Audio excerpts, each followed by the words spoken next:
நாளைக்கு விநாயகர் சதுர்த்தினால இன்றைக்கி மோதகம் செய்கிறோம். விநாயகருக்கு வசந்தது இது. ஆனால் இதுதான் செய்வாங்க. நிறைய பேர் சொல்கிறாங்க. என் ஃப்ரெண்ட்லாம் எதாவது சொன்னாங்க. அவங்க பாம்பேயில் இருக்கிறவங்க அவங்க தான் சொன்னாங்க, விநாயகருக்கு கோதுமை மாவில் தான் மோதகம் செஞ்சு வைப்போனாங்க அப்படின்னாங்க. அதனால் நான் இந்த வருஷம் அப்படி செய்கிறேன். நீங்களும் செய்யுங்க.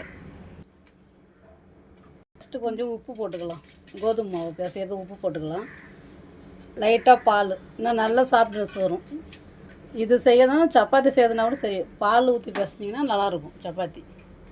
1 கப்பு மாவு எடுத்துருக்குறேன்.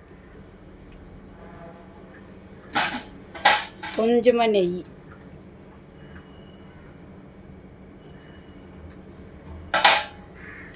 இதெல்லாம் சப்பாத்தி மாவு சைஸுக்கு நல்லா அந்த பதத்துக்கு பிசைஞ்சிட்டு அதுக்கு இந்த பூரிக்கு எப்படி மாவு எடுக்கும் அந்த சைஸுக்கு எடுத்து உருட்டணும்.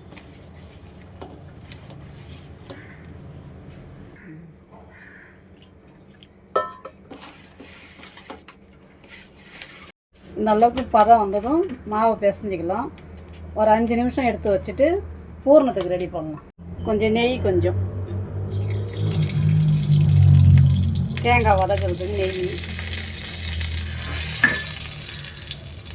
எண்ணெய் காஞ்சதும் நெய் சூடானதுக்கப்புறம் தேங்காய்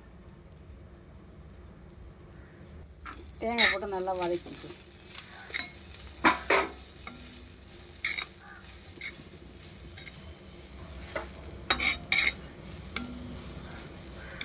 கொஞ்சம் பொன்னிறமாக வரணும். பொன்னிறமாக வந்ததுக்கப்புறமா சர்க்கரை போடுவோம்.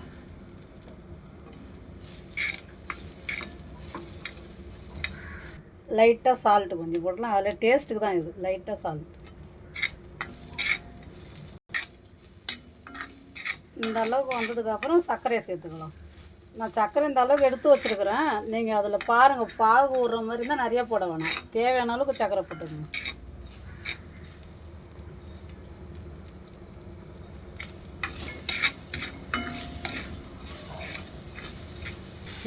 அவ்வளோதான். இந்த அளவுக்கு ரெடி ஆகிடுச்சு பூர்ணம்.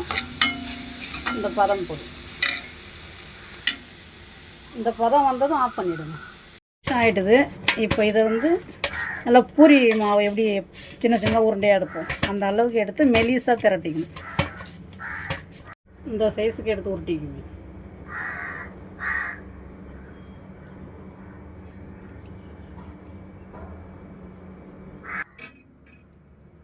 ஆடு மாடு எல்லாம் கற்றும் எங்கள் ஊரில்.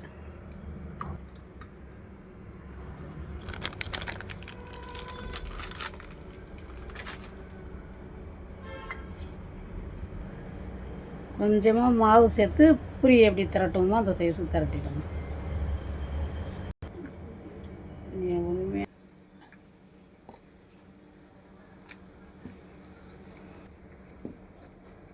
இந்த அளவுக்கு திரட்டிடுங்க. திரட்டிட்டு இதில் லைட்டாக இப்படி எண்ணெய் கொஞ்சம் தடவி விடுங்க.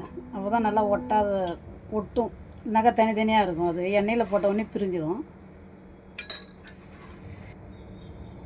1 ஸ்பூன் அளவுக்கு இதில் பூரணம் வைங்க.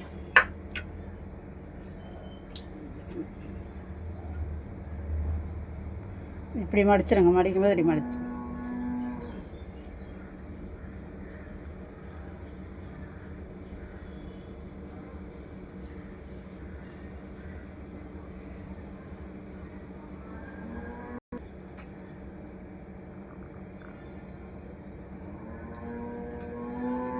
இதே மாதிரி எல்லாத்தையுமே செஞ்சு எடுத்துக்கோங்க.